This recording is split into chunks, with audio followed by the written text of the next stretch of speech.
Sonic Wave is there, it's getting lower and lower. Oh! They've stolen it! Mammoth have got the Baron!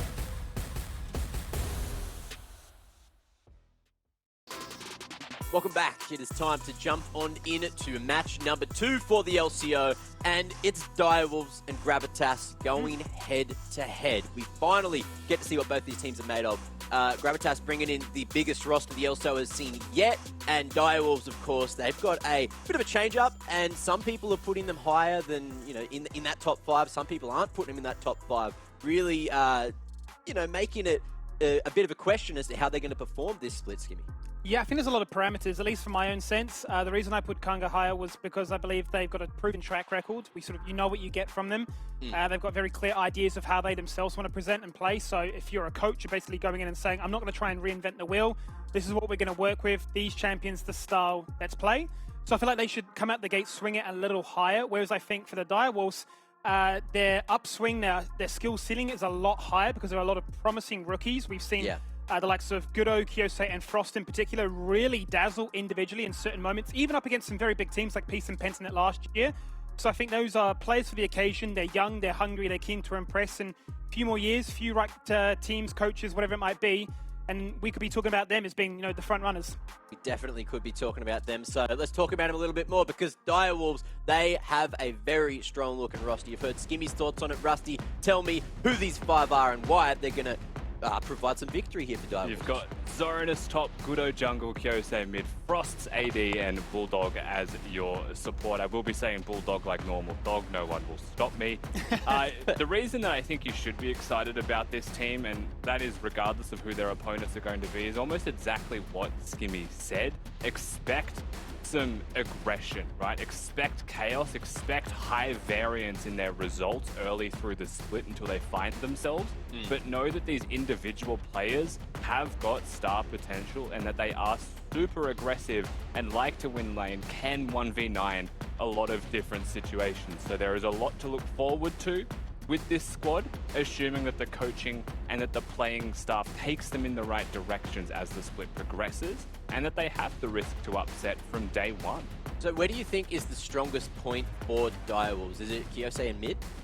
I would probably say it's the mid-jungle duo. Okay. Yeah. So I think Kyose definitely, you know, if you think back to last year of the LCO, he legitimately had some huge carry performances. He's always got that potential there. Yeah. Even though he is a massive fan of weird champions, right, and occasionally will want to play his Lulu mid instead of 1v9ing, this time around he has Gudo to enable him, right, to be the carry to actually get that done. So I think the mid-jungle duo is the scariest place for any opponent to look at.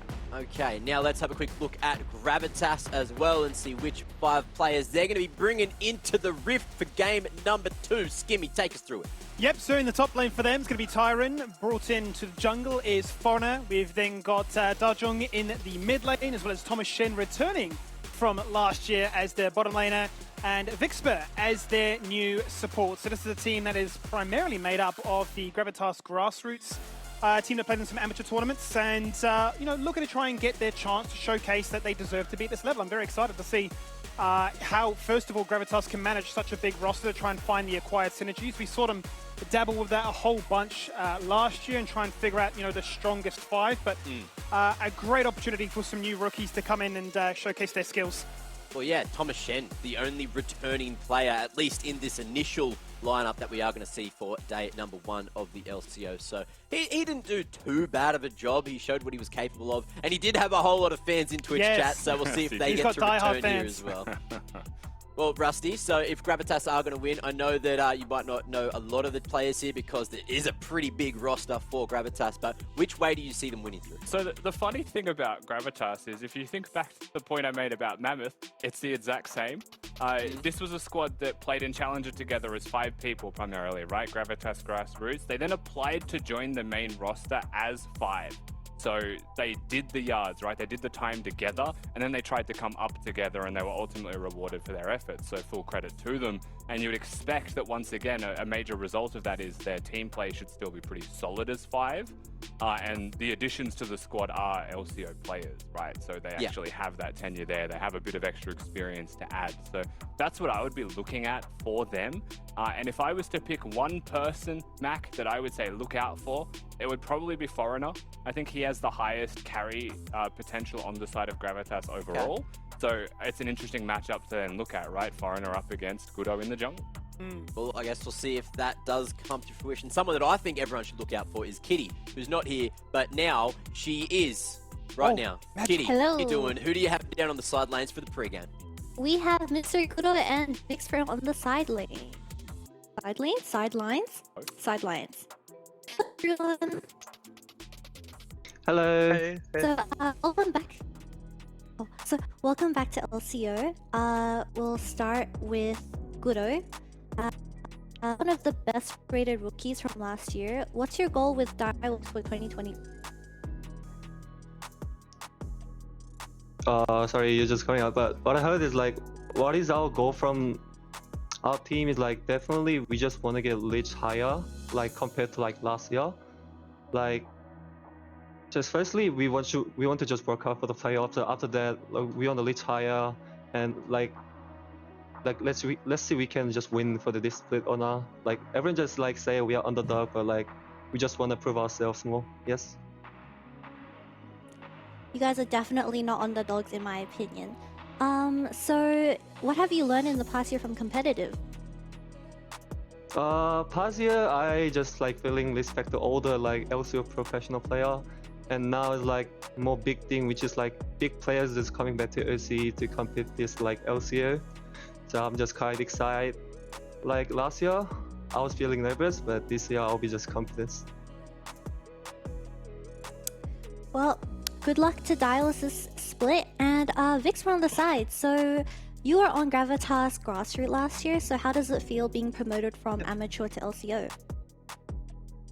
Well, it's pretty exciting for all of us to be given the opportunity. We worked pretty hard throughout the whole year and pretty much came out on top of every amateur tournament that we played in. Yeah, we're all just super stoked, super excited to be given the opportunity to be here, yeah. What's been the biggest change for you? Definitely definitely how the more professional teams play, and that macro is more decisive, and there aren't random fiestas or random fights just happening for no reason, pretty much, yeah. Very insightful. Well, thank you for joining us and good luck in your match. Let's head back to Mac. Thank you. Thank you. There you have it. Good to hear from the players and that everyone is coming in relatively confident. You could hear the Gudo thought that a lot of people were saying they were underdogs, and you know, Kitty understandably said, I don't think so, because they definitely proved themselves last year, Steve.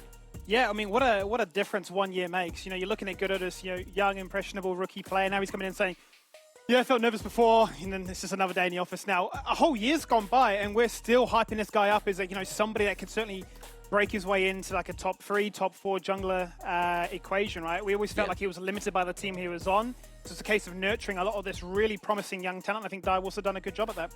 Now, Gravitas, of course, they are that sort of unknown entity coming into the LCO. Do we think that for like the picks and bans, they're going to be pulling in any crazy champions, Rusty, or are you not too sure on that one? Oh, it's hard to say. I don't think that they would have craziness. I know a lot of these teams do have their own individual like one-trick style champions, if you think of Mammoth having a Veigar player in mid lane, but even for them, right, he didn't climb the challenger playing the Veigar, he just played it while he was up there. So these players do tend to have their own preferences, but when it comes to competitive League of Legends, the coach can put the foot down, Mac, and the coach often puts the foot down, Mac, and says no to any weird champion. So I don't expect it. Today is something that I've definitely heard you say to me before when I'd come up with these crazy ideas. But someone that isn't too crazy is my predictions. So let's bring up the predictions and have a look here. I think we're all on the same page again. No one going for the quote-unquote underdogs in this matchup. Everyone on the same page for Direwolves. And congratulations to us all for getting the first prediction correct, Skippy. Yes, we deserve to be here. Easy as it comes, wasn't it? No, I think for this one, not too much variation. I think for the most part, a lot of these predictions, we're pretty much on board with each other. But yeah, as I mentioned already, I think Direwolves have a very promising set of players that have had, or I should say graduated from their rookie years. Now they're going to try and say, that's behind us. We're now looking at bringing it one step further. So this will be a big test to say, do you belong in that top 4 discussion now? Can you make playoffs? Is it reliable? Or were you still needing a bit more time to try and scrape by? Okay, what about you, Rusty? Any thoughts on Direwolves? Why have you picked them? I just think it's hard to look past Gudo Kyosei as a 2v2, right? And it kind of comes back to my previous point. I was always going to be looking at Foreigner above all else on the side of Gravitas for this first game to see what he could bring to the table. And I don't have the expectations that he'll be able to keep up with Gudo and Kyosei in that jungle mid matchup. So always going to be leaning towards Direwolves until proven otherwise. And what about you, Kitty? Thoughts on Direwolves? Well, I definitely think Direwolves has playoffs potential. I think Gudo and Kyosei do have a very strong duo. So yeah, I'm excited to see what they have in store for the split. Very cool. Now, I know you are a Challenger player yourself, so have you played with many of the Gravitas players around the grounds? Do you know anything key about them? I'm quite familiar with all the players on Direwolves. Yeah. I think Frost is a very strong ADC. Even though he's considered new, I think he has a lot of potential. Okay, so we'll see if that is going to be the win condition for Direwolves. Because, ladies and gentlemen, Champ Select is ready. Not going to be keeping you any longer. Casters, take us away. Fantastic. Let's kick off with the second game here for a brand new split and a brand new chance for some of these players to showcase we deserve to be here. You've got the graduates up against the newcomers, looking to showcase that, hey, that could be us one day. Maybe we will dazzle just enough to get that sweet promotion. Well, it just shows hard work pays off, right? Yeah. That's the biggest thing that you take away from this. And now it's on them to show that the hard work actually proves in results coming into the LCO. And this is one of those games, Skimmy, where if you were either side, Direwolves or Gravitas, there's a world where you would say it's winnable, right? Sure. And for us as outsiders looking at this one, I think most of us had Direwolves somewhere in the bottom 4 in our tier lists. And again, this is kind of our week 1 strength assessment tier list. We're not saying they're going to finish there, but I think we had them relatively close to Gravitas, who were in the 7-8 slot for everybody. So it's a winnable game for Gravitas, and back to that prior point, they've played together for long enough. They've got some experience together. Maybe they can shock the world with synergy. Yeah, and that's the big question, right? Is it a case of synergy versus, put together a bunch of fantastic players and say, make it happen? Because sometimes it just works out beautifully like that. Direwolves going to get themselves the first pick priority instantly, right off there. They're just going to say it's a fresh angle. Yeah, Thresh angle is interesting. Bulldog definitely does enjoy a cheeky Thresh game. It opens up the Aphelios angle, of course, to go with it as an AD carry of preference. You will see the immediate jungler response here. Now, Xin Zhao is probably the most, I think it is the most seen jungler right now, just ahead of the likes of the Jarvans that have been running rampant. So it's not too surprising to see that one early locked. And also Nautilus is a response to Thresh. Thresh can deal with Naut with the Flay, but Naut always has the superior hook, right? So when these two go toe-to-toe, Nautilus is pretty happy with that matchup in the 1v1. The question is what goes with it.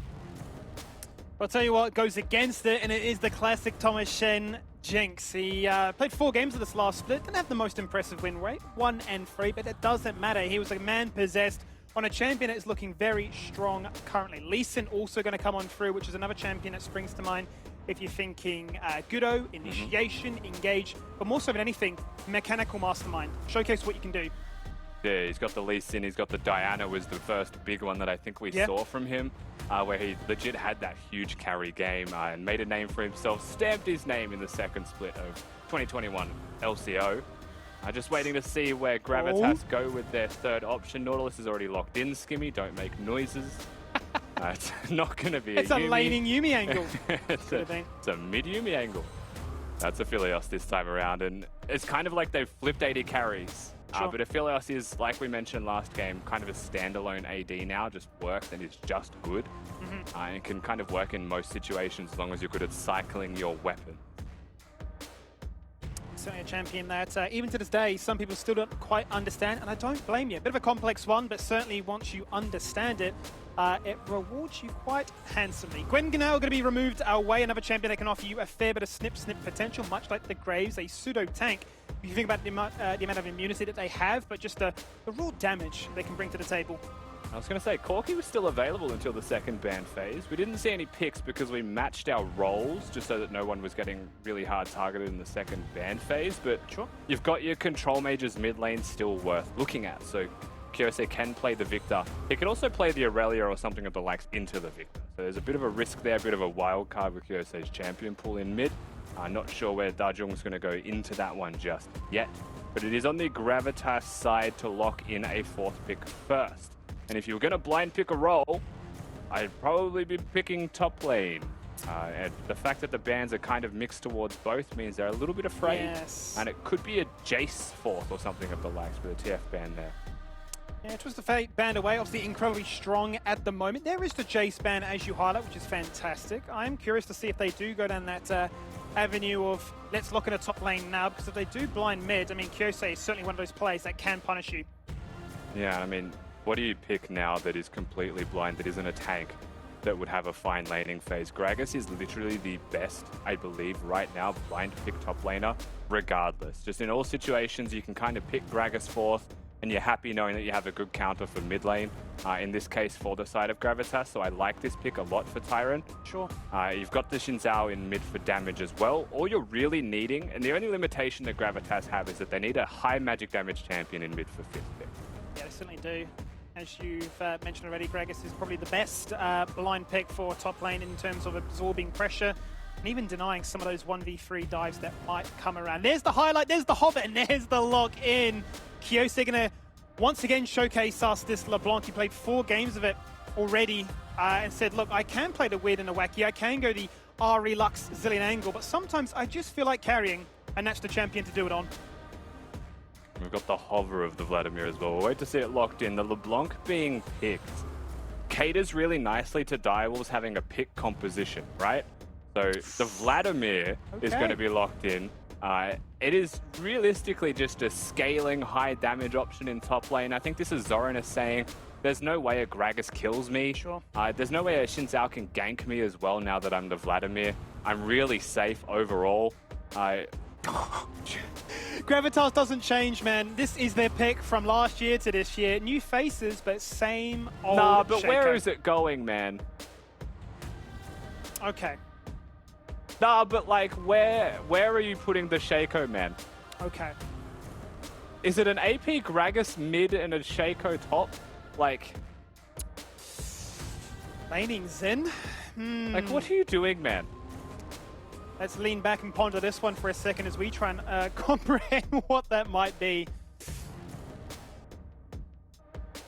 Well, we just have production fix our sanity. It's being referred as being Vex. Hey, that would actually make a lot more sense, wouldn't it? The hard AP like you requested. There it is. Vex will do that for you. Yeah, Vex works into LeBlanc. It's actually a really good pick. It is. I was just like, well, Shaco, why have they not dodged the lobby? Where is it a placeholder pick? Where's the remake? We're good, we're good. Oh, dearie. Okay, Vex is exactly what they needed. So Yes. it's a very dive-heavy composition, and if any time I see Shaco from now on, I'm just going to assume it's Vex from here on out for the rest of the show.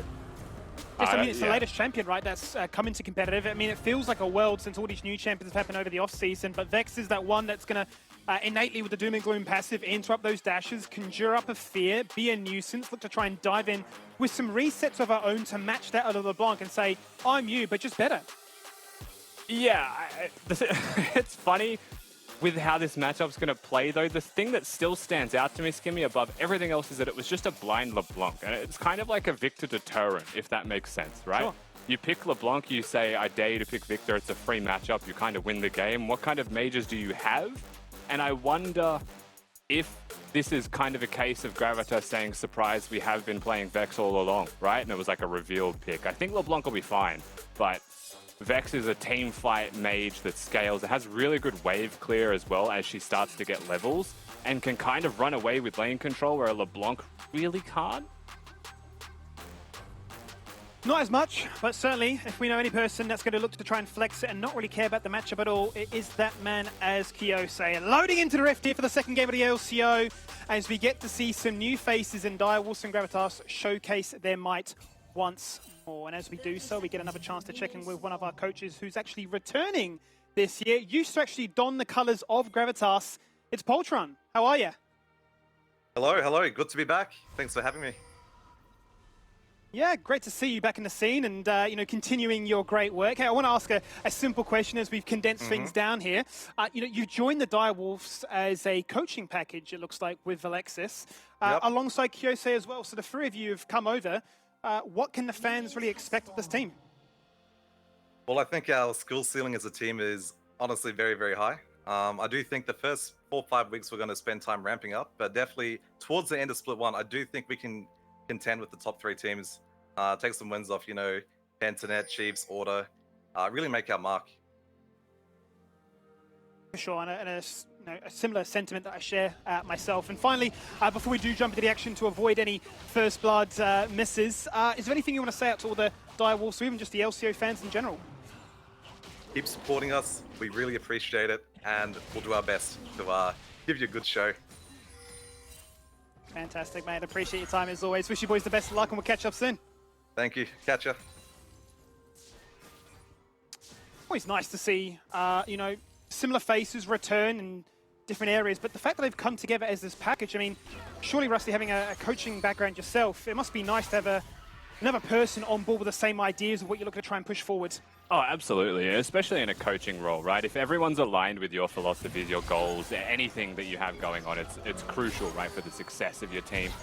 We're seeing a lot of aggressive trading early mid here as we're talking through this, but it's exactly right, and it's good to have Poltron back as well. As you highlight, both are running the Electrocute rune, so being very aggressive to proc that nice and early, but the one benefit is that Dajong has the Ignite, so getting closer and closer to all-in potential. Certainly is, and looking at this matchup as well, we kind of highlighted this. It's not that bad for Vex. One of the main reasons for it is if you think of the trade patterns of LeBlanc, and now that's on our screen, it's a great opportunity to talk about this. You have the fear. And that's the fear, and that's the all-in. He's miscalculated Skimmy. He was just a little bit off the damage that he needed for it. So a nice try. I love that aggression from Dajong, but the thing that I was going to say for this matchup is LeBlanc comes into you, LeBlanc loses.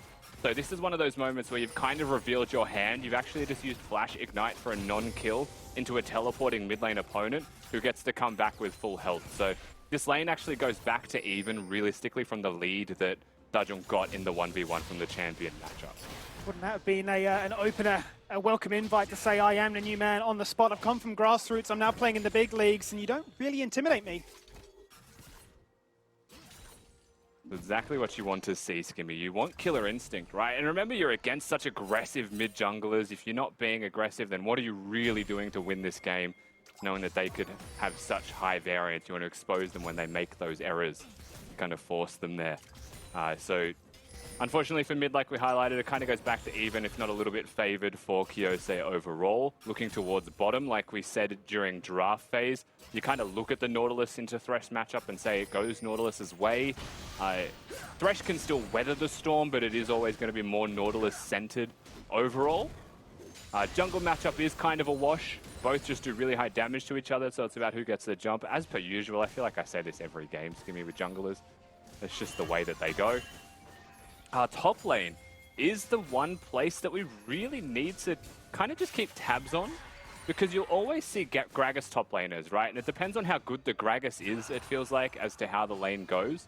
Because a good Gragas punishes everyone, even in matchups where you feel weak, and a bad Gragas loses matchups where they should survive. So I think we continue to keep our eyes on that one. If the Vladimir gets through even, that's a major win for any Vladimir gamer. For sure. I mean, given the fact that the current trend for Gragas around the world right now was to run the chem tank, opt to go for that tier, transition that into a Fimbulwinter at some stage for the mana to sustain, the HP gained as well. If you're just scaling up casually against Vladimir, I mean, it's a ticking time bomb. Yeah, and there's options for Gragas. You can go the Fimbulwinter tank build, which is the most likely. We have seen some Gragas builds that go the Everfrost as well, so it depends how you want to play this one out. I think the addition of Vex 5th alleviates the need for heavy ability power through the top 3 champions, so should just be the tanky Fimbulwinter Graggy, and like you mentioned, does open up that risk. So always going to be a place that we're looking at. And as for first moves, we haven't really had a chance to talk too much about activity over the map overall. there really was just the aggressive attempt in the 1v1 mid, both junglers pretty casually farming. Here we go. Another fight chance mid. to showcase what they can do. Maybe Kyrie's not calculated it too kindly. The Ignite is there to flash away. Doesn't matter. Now it does. Instant trade back there from Gudo and 2 kills, lights out first blood. I mean, you're pretty happy with that one if you are Dajung, right? You just auto-attack, and your opponent eventually is going to die, so keep count on the amount of autos there. Looking bottom real quick, Foreigner is here, and Lantern was used. They're in trouble. Oh, fantastic. Look at the positioning. Bulldog caught between the wave. There's the Gravitum, locks him in place. Actually, no Gravitum, not even required, doesn't even matter. They're going to find that easy kill. Looking for a potential dive. Foreigner tanks 3 turret shots, the flash forward, the passive and the hook. And Gravitas say, what's up? There's a double kill. Oh, Gudo. Gudo. He's just playing cleanup right now. Janitor from mid to bot. Gonna snipe away another kill. And health bar too low to find much more. But the game just completely exploded out of nowhere. Yeah, and this is huge for Thomas Shen and for Vixper in bot lane, right? That 2v2 is prospering from that skirmish. Now, you do have the Supreme Janitor in Gudo, currently top of the gold in the entire game. He's going to be 2-0 on this Lee Sin. That is going to be an absolutely monstrous jungler for the side of Direwolves. And we'll see what happens top lane, because we did miss this one. It is a level 6 Vladimir against a level 5 Gragas that has no mana. He does tick over to 6, but I don't think there's really any way to survive this one now that you've got the... unless... No, he doesn't. Oh, I respect it. Kind of put himself into a really impossible situation there through, you know, the use of mana and not having enough for perhaps W for the happy hour procs. Yeah. We didn't get to see much beyond the dive itself, but that's a very comfortable Vladimir, Skimmy. And what did we just say about that top matchup? Yeah, so rough, isn't it? The fact that you're allowing Xeranis to get away with this murder of a champion, that it's only going to get worse, right? It's not going to get better. The fact that he's able to get a cheeky solo kill like that whilst you're both quote-unquote scaling puts things into a scary situation. 2 stacks also acquired on towards the Dark Seal. You start to wonder if Direwolves can play it patiently, just abuse the fact that they can have superior laning, then you know, you bring those team fights around Drakes and Barons and you've got all the damage you could ever ask for. Yeah, they certainly will have really good teamfight objective damage if the Vladimir is able to get flanks off, like you highlight. I think looking at Direwolves' composition being so pick-focused as well, you know, having the LeBlanc chains, the Thresh hooks, the Lee Sin kicks, couple those with the Jinx traps as well, that is really going to be the name of the game, is try and find yourself set up for objectives before your opponents. Try and get there first if possible. That way you've got better vision control, that way you can set up for the picks more effectively.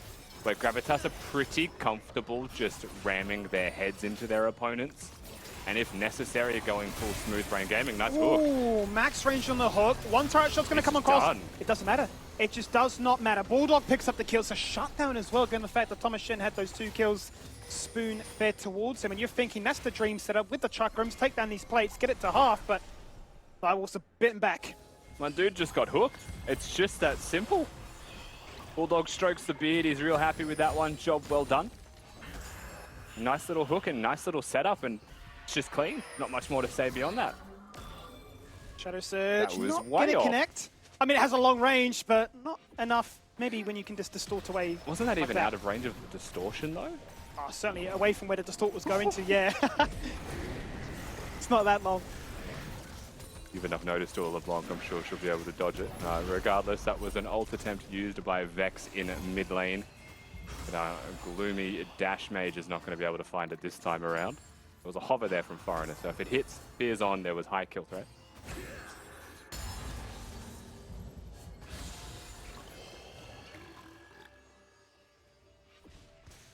Byron just really pushed up against this turret. And I suppose this is maybe a good chance to start talking about some of these TP changes, right? The fact that, if anything now, a good top laner is being rewarded. Yes, you're TPing back to a turret as opposed to the wave where, a situation might have been presented before. You're winning, you crash, you TP straight back to the wave, and you're bullying them once again. That's not going to be the case as much. You can't even TP bot lane to try and snag a kill on the flank, so you're pretty much locked in that lane, and if it's gone kind of wrong, you find a CS difference like this, and it's not going to get much better anytime soon. Pan across to mid, there's the chains, there's the stun, and there's the kill, as Gudo picks up another. Yeah, Gudo, a greedy boy, he wants to make sure the kill is secured, and it is by him. And at least in now 3-0. Frost does not die in bottom lane, even though Vixper and Thomas Shen attempted to push him past the turret. He's able to just walk that one out. No flash from the Nautilus makes it hard to cover all of that distance.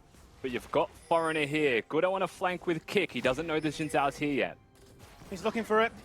Can he find it? Vixper going to jump in first and foremost. That's going to be the glacial link brought back with the flay. There goes the ignite. There goes the kill. And lights out to the Aphelios. Thomas Shin had no chance to even play the game. He had no flash. He burnt the heal. It wasn't enough. Oh, beautiful. Nice play. Look at the flay to deny the getaway plan. The escape is not on. Oh, 2 kills. Maybe a third. Bulldog don't miss. Bulldog do not miss, man. He's definitely on a point with these hooks. It was an early confidence pick from Dials, and it is definitely proving to be worthwhile. Top lane just hard winning at the exact same time as these skirmishes as well.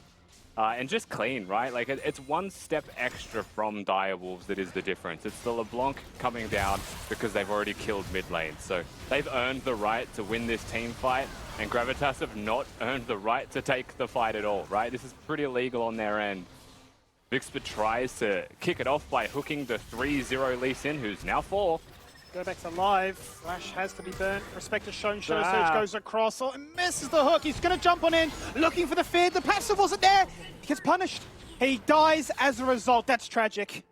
Yeah, the hooker just completely misses. And that is literally the difference in health as well, just between you and me, to actually being a kill secured at either end of that one. But Dials, they've got the mobility, you know, they've got the Lee Sin LeBlanc. You make a mistake, they'll pick it up, they'll find you for it. And now it is a 5-0 Lee Sin. Gudo taking everything from them. And Jesus, a sad state top. We need to look away. It's just a 0 mana Gragas who hasn't had teleport.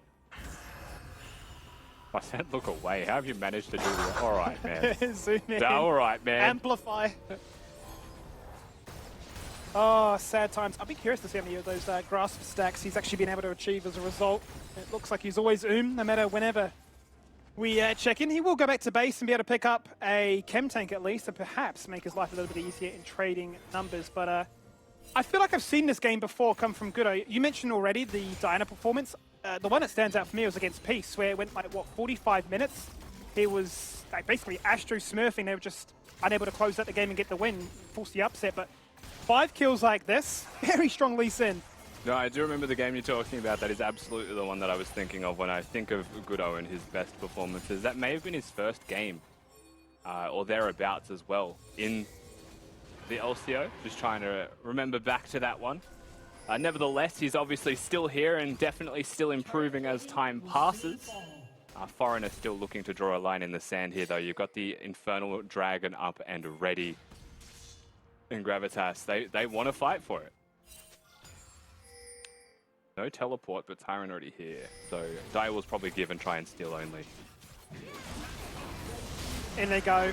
They will not find it, but can they disengage away? They can. They got mobility. Hook goes out. Not going to connect. Would he have wanted that? That is my question, because quite honestly, you got a Vladimir that is split pushing without a teleport, getting more and more farm by the second, up by 30, soon to be 40, and coasting through to that second item spike, where he's saying, give it a bit of time. We talk about 20, 25 minutes. I'm playing for a Soul. I'm playing for a Baron. I'm playing for a Hemo Plague, which will just win the game on its own. So there is 5,000 gold between both of these teams at 14 minutes, right? That is nothing short of significant, but there is at least a win condition on the side of Gravitas. They could be 10k down, you get the Chemtech. You've got a chance because you've got 2 lives apiece and everyone's a Scion. Very similar to Everyone's a Drum. It's the sequel for League of Legends. Oh, the Lantern just completely nullifies that. Oh, does it? That's not it. Traps go down. Oh, Vixper. Oh, no. That's not it, man. That's not the hook. Oh, Vixper's seen angles that just shouldn't exist, I won't lie. Another kill goes to Direwolves. If this is a kill that goes the way of Direwolves when it's Gravitas making the play, that definitely summarizes the state of this one, Skimmy. Bit of a disconnect there, wasn't it? Zin saying, I'm going in. No, I'm not. There's the Lantern. And he's just screaming, I've hit the hook. And as good as it was, even with the Aftershock, it was not enough to survive in that situation. Gudo's then going to take chance to pretty much walk into the river, uncontested, no vision, no worries. Say that Herald is ours. So Gravitas will return to the scene of the crime and get their first turret. So, Skimmy, a concept you may or may not be familiar with is the dynamic between mid laners and junglers in competitive League of Legends, right? I don't know how familiar you are with this, but if I'm a mid laner, the jungler moves around me, you know? Like, like you help me, I help you. That's kind of how it works. A lot of junglers will play the opposite, where it's you help me, and then I'll help you. I think we know who helps who in the Direwolves camp. We've got a 5-0 jungler and a 0-kill mid laner. Kyose definitely plays for Gudo, is my conclusion from this one. So I am not the same as Kyose. Certainly looks like he staunched one and said, I'm the one that's fed here. We play to my strengths this game. And strong he is. Now Kyose's going to be careful here. Doesn't have flash. Up in about 15 seconds. Has he got the distort available? Chains go out. Looking to lock him in place. Buy time for Gudo. Out goes the kick. There it is. Crescent guard. Oh, not going to be what they need. Dajong was teasing at the idea of looking to try and jump in, but leaves his jungler to the wolves, literally, and says goodbye. Yeah, it's going to be a wave crash. There's going to be a turret broken here as well. Gravitas in response are not going to have a single thing to do. It's a nice little move from Direwolves. Something that goes often undetected in League of Legends, though. It's the Zoranus move towards mid, so he's closer to the play, but he's also covering the response from Gravitas. Means that they're able to continue to push bottom, and at the minimum, they'll crash the wave in, so the Gravitas have no freeze, have no free opportunity, and are consistently pressured. From here, you do clear out the river vision. Looking at these two is not good for anyone, except for top laners. Yeah, perhaps they rejoice, saying that they're happy. This is what looks like a game that can be perhaps carried from the top lane, which is a bit of a rare sight in competitive, to say the least. Don't really see it too often. Definitely a case of talking about mids and bot all the damn time. But Zoranus wants to rewrite that script for just a second. They all group together in mid lane. The Ose-Ram begins, the first off this year. There's the Herald, gets dropped, takes a turret, and might be pondering a second. Charge will go off. And of course, we've got the Stink Cloud Skimmy with our Chemtech Soul. Sure do. Means that in terms of map state, and this is a conversation that I've kind of heard everywhere actually, as to what this new Drake and new Soul means for the game. And a lot of people do seem to believe that it is broken, and it is very, very strong. But it kind of goes both ways. So the thing with this game, let's use this as an example. Dials have a pick comp. Those Stink Clouds are the most oppressive things you will ever see, right? Because they can use the cloud to actually play their comp out even better, because it's a complete oasis for them, right? It's camouflage for a pit composition. For the side of Gravitas who want to look for team fights, it is still an opportunity to find flank angles for the Gragas, you know, for someone to get in and still find those moments. It also forces different vision. You can see it now, right? You've got such awkward control wards that are so easy to clear. And the argument is often that it's the winning team that benefits the most from it. I don't think that's universally true. I think it's common. Yeah, I think from what we've seen globally so far, the fact that those bushes are no longer there to protect these wards, the ability to try and gain any form of control, at least on the back foot, to run into your jungle and face check, isn't as easy as said. There's Vexper jumping and aggressively hits the ultimate, doesn't even go off. Now to look for the pick target. Dajong has found Gudo in his sights, jumps in, flashes out, receives a sonic wave, and there's the kick, spoon-fed Thomas Shen. How do you like them eggs? There's an 80 carry, he's gone, there's a double, and that is an ace. Shy of the 20-minute mark, and it's a perfect one. Yeah, and it's now an AK gold lead. That was a Vladimir angle, if ever I've seen one, Skimmy. That was a huge team fight coming out of Zoranus, as well as the rest of the Direwolves, of course. It was a really hard force from Gravitas. Vixper looking for the flash in, right, trying to kick the fight off. He'll find the AD carry, yes, he will find Frost after the flash, but he is such a fragile Nautilus, even with the aftershock, that he's just dead, right? The ultimate doesn't even go off. And then you just look up for 1 second, oh, my Vladimir has murdered literally everyone. The Vex tries to get in and combo with the Nautilus, but because the knock-up wasn't there, he just had to get the scraps of what was left. It wasn't ideal for Gravitas, not set up the way that they would have liked, and Direwolves will capitalize very happily. So much so that they now have a 10k gold lead at 20 minutes into this game. They've snowballed from the very get-go and they've retained it. I suppose in terms of risk assessment, there have been chances where they could throw it all away, but they haven't truly been punished on that fact. They've retained these bounties. There's a lot of wealth that still can be acquired, both in objectives and in kills, but Gravitas haven't really been shown a window where they can reliably look to claim that many. Dajung definitely caught here. Locked in place, one stun goes out, there's a fear! Oh, the Shadow Surge. I don't know if that would have been enough, but he tried. He certainly did try. And locked inside his own jungle, the pick comp finds the pick. Yeah, that's a pretty big error there from Dajung. I know this game state is nearly unplayable, so like I don't want to fault them too much, but that's not your jungle anymore, you know? No matter how close you get towards that Baron pit, it's not safe. Once again, it's a pick composition. The fact that your Xin Zhao was farming Gromp while your Nautilus was trying to get solo vision means that they're not going to get enough deep wards to sustainably walk through there. So it's not your responsibility to walk through there afterwards. Direwolves, they want the fight. Well, here they go. They're going to go for the 4v5 as Dajung is only now respawning. Tyron gets knocked out of play, looks to try and burn his own barrel. The cast doesn't really do what is required of anything aggressive, much more the opposite, wants to run away. Gudo instant flash, kick back into the lane. Hello again. Back-to-back deja vu. He don't miss. Much like the Fresh, they are the playmakers, and they are giving us something of a spectacle. Another fear comes across here as Zarenis is looking to try and keep them all zoned away. Tides of blood, there's the sustain. And let the rest of the team go back to Bazza.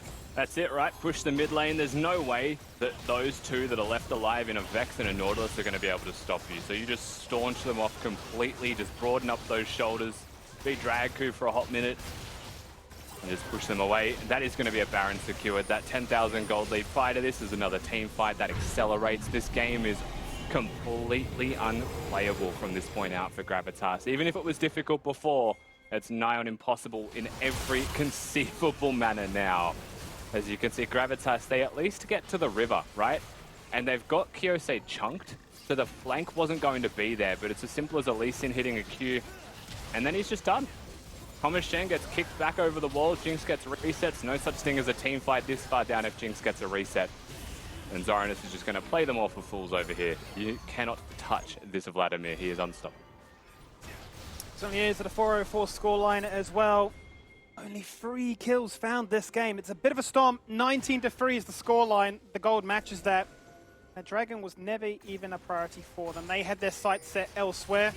And now they've got themselves locked into the spot lane to find, I should say, their very first inhibitor. Yeah, so they're choosing to play 2 lanes. They're going to look towards mid and bot, which is perfectly fine.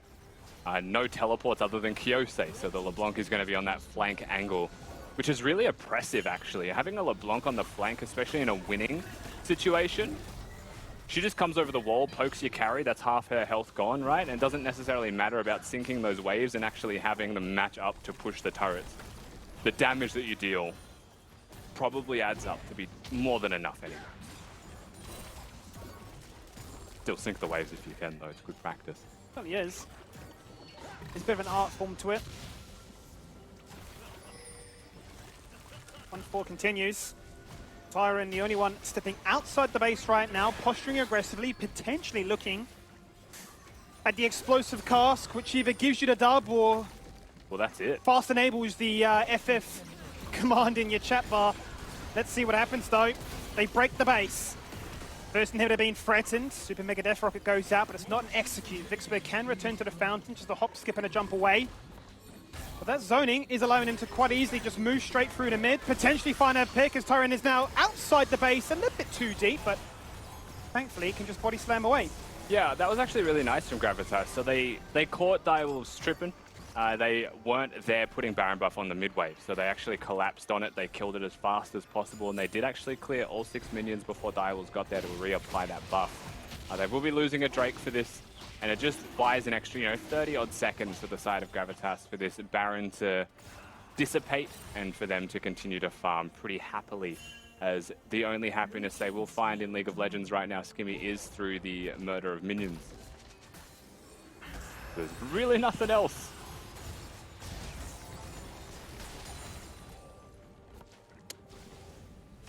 Yep, Gudo's in the mid lane, and he's now going to be the one looking to try and lead the line for this 4-1 split as we literally transition the camera from bot to top to say it's going to be the perfect game. Chronological order, tutorial style gaming, make sure that there is no gold left on the map, no out, no chance. I suppose if you're looking to try and play devil's advocate here, potentially Gravitas now will be given a whole bunch of waves crashing. They can look to try and vacuum up and try and hit some item breakpoints to answer back in a subsequent team fight, but we're so far away from an Elder, given that it's 2 apiece and a Baron is, well, only now about to respawn. Listen, they're going to need the world's largest Hoover. Yes. It's going to have to be bigger than the bloody dam to have a chance to get enough money in this one. They are so far down at 25 minutes just by gold value. It's a Vladimir with a lot of that gold as well as a Jinx. So as much as I want to help you play devil's advocate, and that's the #1 thing that I will often say, Skimmy, I'm right there with you, is you're just giving them free money if you take that inhib. You're not giving them free money this time around. It's just a pressure point, and that pressure point's all you need, right? A slight hit on the wound and the game ends. Well, they redeploy onto the map again, clearing out vision, utilizing the Fog of War, given that we are playing on a Chem Tech Infused map, and saying we're going to finish what we started. Now 2 turrets that really protect the space before they can enter and start knocking on the front door of that Nexus. What do Gravitas have? They've got every summoner available, every ultimate at their disposal. For the majority of them, 1.5 items. You're really looking at Thomas Shen being at the breakpoint with a collective, which has really missed the mark, I suppose, at this late stage of the game.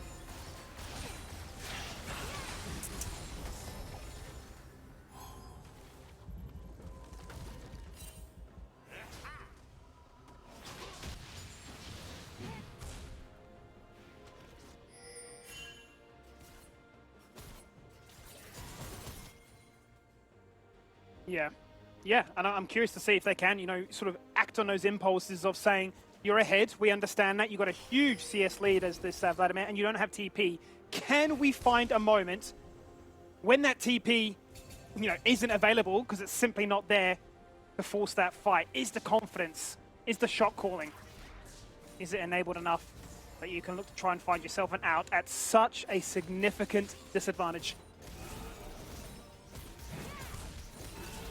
It really is slow, though, from the side of Direwolves. And I think one point that does kind of stand out to me is that the lack of threatening of a soul is buying a lot of time for Gravitas. It seems like Direwolves have kind of lost that natural point of gravitation, right? Like, you'd expect 27 minutes into a game that's this far ahead, where you're like, well, we've obviously got soul to fight for.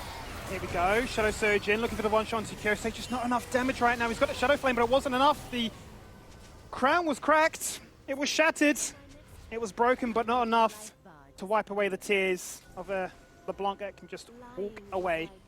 Foreigner wanted to feel what it was like to get a kill, so he executes the LeBlanc clone just for good measure. Baron is going to be started here, and look at Gravitas trying to work through this stink cloud. Look at him. It's terrifying. Just have no idea. Vision just does not exist. It does not matter. By the time they face check, it's gone. Explosive cast goes out and knocks them back closer to a reset angle to sync it up. And, I mean, this is looking like the final push as we start to hit 4, potentially even 5 item spikes. You're seeing now Frost completed. Even Zorenis now picking up an elixir just for that extra bit of damage. And this Baron buff definitely should just be that final nail in the coffin, for sure. Even clearing those Raptors is just slowing themselves down. We've got the Dragon, but again, it's going to be the 3rd Drake of the game. And extra damage to champions with more health than you. I mean, Dials are so snowballed. The Vladimir's going to have more health, right? The Lee Sin's going to have more health, and so is the Thresh probably than a lot of the other champions. Frost is going to love it, however. Pushing down this mid lane, bot lane inhibitor should be free. Skimmy, there should be no issues with taking that one whenever you would like. But pushing mid with no setup prior does give Gravitas a chance, unless they just do that to Thomas Shen, huh? Well, certainly just not even looking to try and one-shot there. Tried, Tyrant on the flank, now has the ultimate available. They haven't spotted him. Can he land the biggest ultimate of his life to date? Can they find an angle? Oh, they can't. He's been spotted. A wall goes out. Vixper misses the hook too. And this really is, as you say, that final nail in the coffin. Triple inhib capped. 1 respawns where they began this journey. And Tyrion, who was on the flank, is now the one being flanked. 5 members turn their sights onto him. And Frost is looking to get excited. Looking to try and find some kills, run amok. and pad that KDA just a little bit more than the rest of his team. Yeah, and realistically, this is the minion wave that they need to end the game. They should be able to hit the turrets. They should threaten the dive. You need to engage if you're Gravitas, but it's already too little too late. Bulldog misses the hook, but Vixper doesn't. As a result, Foreigner jumps in. Crescent can't burn nice and early. Sterex Gauge is there for the shielding. Not enough to shield all that damage. Hang on a minute. Thomas Shen, 1v9, tries it down. What? 20k gold, and he finds so many. It's not going to be a perfect ace. It's not even going to be clean. A flash away from Frost. Shadow Surge wasn't out, but he will be denied that. Much like they will be denied a victory here. There is the delayed ace, and at 31 minutes, Direwolves kickstart their season with a win. Clean win from the Direwolves, but damn, Thomas Shen, that was sick. That was so close to winning a team fight, like 18,000 gold down, Skibby. That's terrifying to consider the makings of that man if this is an even game state, but once again, too far behind, no real way back into that one, and it kind of felt inevitable for a large duration of that game, as close as that last fight was. And you know, it was once again a situation of Gravitas. They've got some potential there in some of the young players, but overall Dials with a cleaner team, and they've got that experienced voice there. They've got Gudo and Kyosei manning the wheel and manning the helm, and that was really the major difference, it felt like. It did feel like that. And I suppose, Mac, what did you sort of take away from that game, game 2 here? Well, I thought Gravitas did really well at the start, you know, setting up a couple of things with Gudo doing that cleanup for Direwolves. But I just got some stats from the Discord, from the admins. Thank you so much for that. But they didn't get a kill from the 6-minute, 26-second mark. So that was 24 minutes dry. And they tried. They tried many, many times to get something working. But every single time Direwolves was ready, punished them, did everything by the book, and just it was a slow stroll to victory for Direwolves today, Rusty.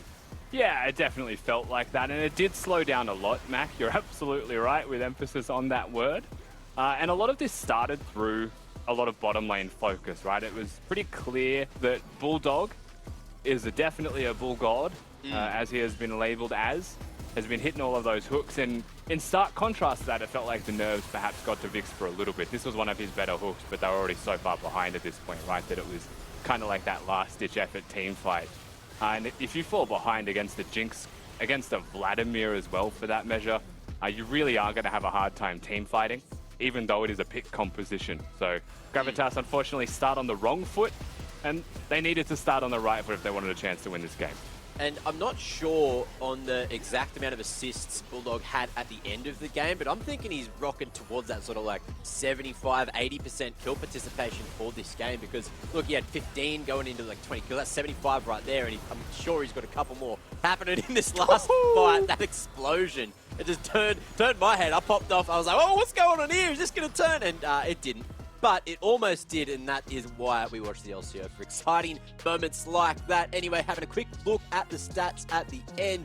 Direwolves managed to get 2 Barons, as well as drag it out to 30 minutes, even though I feel like with that gold lead, that huge, huge gold lead, I think they had was it 14 minutes, they had a 5k gold lead, and it just continued to snowball from there, Skinny.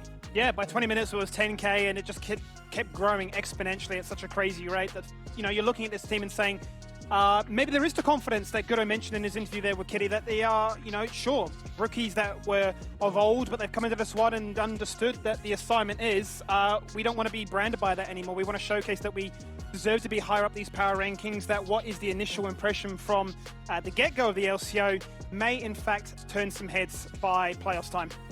And look, we did get to see our first Vex played in the LCO as well. So it started relatively strong. It was going okay in the mid lane, but of course he was up against Kyosei there, Rusty. So any takeaways going into this, looking at Vex for the first time in the LCO? I mean, for the champion itself, we didn't really get to see the workings of like the true potential of the champion. So I am looking towards the next Vex game that we get, and there will be another where you see, like in the LPL, there's been a lot of map movements. It's about clearing your wave, playing towards your side lanes with your jungler as well. But I will say I loved the killer instinct from Dajung. I thought that was actually, that's what you want from a player coming into the LCO. Even if it failed, the fact that he did it, I commend. Yeah, so, you know, congrats to him for trying that out. Now, someone else that is, you know, needing some congratulations to coming back on the LCO is Kitty. So, hello. How you doing? Did you enjoy watching that one from the side lanes down there? Hey guys, well, I kind of expected Direwolves to smash that hard, so Ooh, Yeah. I guess no surprises. So, No surprise, Who no do you have surprise. down on the sideline to have a chat to? I got Kyosei for this interview, so let's head to Kyosei. Hello. Hey, how are you? Congrats on your first Can win you- of the split. Thank you, thank you. So the casters did call you Gudo's right-hand man, and your LeBlanc had Yeah. a very strong first game. So what have you been doing to prepare for this split? Well, we've just been scrimming, finding our team identity, and yeah, because we're a bunch of rookies. I know Serenus and Bulldog haven't like they're just coming in first year. This is our second year, and pretty much we're just finding our team identity. Yeah. So well, everyone performed amazing in their first game. Who do you think is the core player for Direwolves? Serenus probably, yeah. He's like shot calling everything with Zoran? Gudo. So yeah. Even though he's a rookie, he like knows a lot. Well, I expected you to say Gudo or Frost to be a carry, but Zoran has also had a very good performance on the Vladimir. Look, well, Serenus is like carrying through his comms, but Frost and Gudo are definitely the mechanical like geniuses, I guess. I don't know. They're just like carrying every game. So yeah. Well, congrats on your first win, and thanks for the interview. Thank you. Let's head back Likewise. to Mac. See ya. Always good to check in with Kyosei there, and he's so humble, he's so smiley. I love his smile. It's always good to see. Brand new year, but still the same old Kyosei. So good to hear that Serenus was calling from the top, and even though he wasn't really there a lot of the time, you know, he's sort of doing that solo lane and thing, split pushing, and also just dominating at top lane. Man, making the calls like that, is that usual? I don't think it's normal to have a top laner be like a primary shot caller. I think that it does exist though, but usually you would have like a jungler or a support who actively looks at the rest of the map more often, right?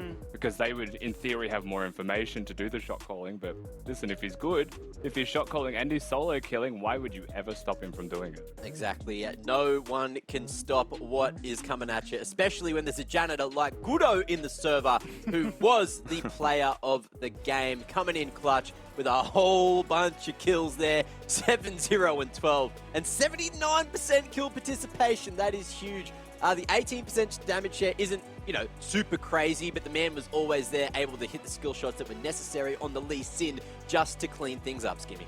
Yes, and he was. I mean, Lee Sin's not one of those champions conventionally that you'd imagine is looking to try and hit 30-40% of the damage share, and if he does, then I'll tell you what, I need to take a back seat and just figure out how on earth he's done it. But, you know, the fact that his KDA is 7-0 and 12, a perfect game for him with 80% of that kill participation.